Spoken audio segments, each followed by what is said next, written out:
Hello, my lovely ka-kitchenette. Today we'll have ulam repeat. Dahil nagustuhan ni Dada ating fish curry, ulitin na naman natin siya today but with a twist.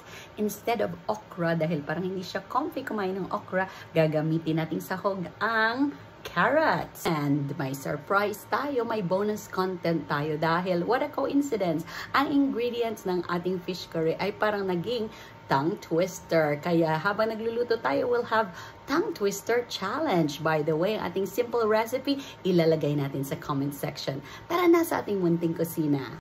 Ito na nga ating fish curry. Last time ang nilagay natin ay okra.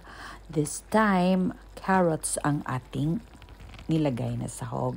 Ang ginamit nating isda ay codfish fillet. Tapos may carrots, may curry, coconut milk, and the final ingredient is coriander. Did you notice na ang kanilang first letters ay C lahat? Get ready for the tongue twister challenge. Uulit-ulitin natin ng 3 beses. Here it goes. Codfish with curry, carrots, coconut milk, and coriander. Codfish with curry, carrots, coconut milk, and coriander. Codfish with curry, carrots, coconut milk, and coriander. O kayo naman. Ito ang portion ni Daddy Chef. Meron siyang maanghang na sili.